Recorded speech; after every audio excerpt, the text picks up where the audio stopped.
Abawo babiri abasatu okuli Jaden Ashraf omusikale wa polisi y'Emuyenga Sandra Nakungu ne Sara Nabikulu bakomezeddwa mu kkooti enkolo mu maaso g'omulamuzi Wilson Musalumuseni okwewozaako ku musango gw'okutta omugaga mu Kampala Eriya Ssebunya Bugembe Kasiiwukira 27 omwezi ogw'ekkumi omwaka 2014.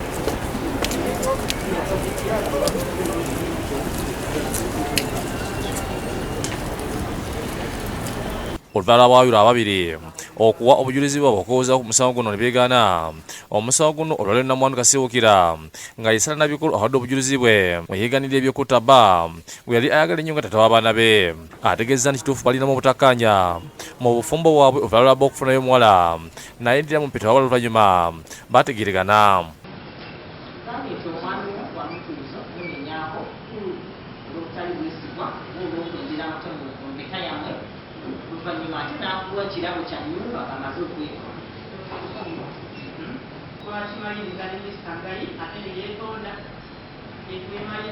Ayongeddeko nti yakimanyako nga muganda we Nakungu byafuna olubuto eyali bba kyokka oluvannyuma n'alugyamu.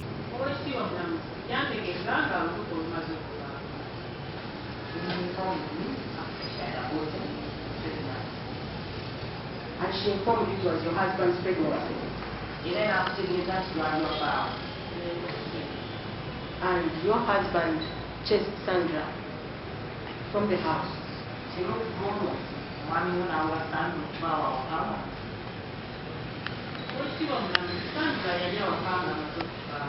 Agasseeko nti abajulizi abaleetebwa mu kkooti abasinga tabalabangako nga ne Jaden Ashraf gwe bagamba nti gwe yakola naye oluko olw'okutta bba naye yamulabira mu kkooti eno.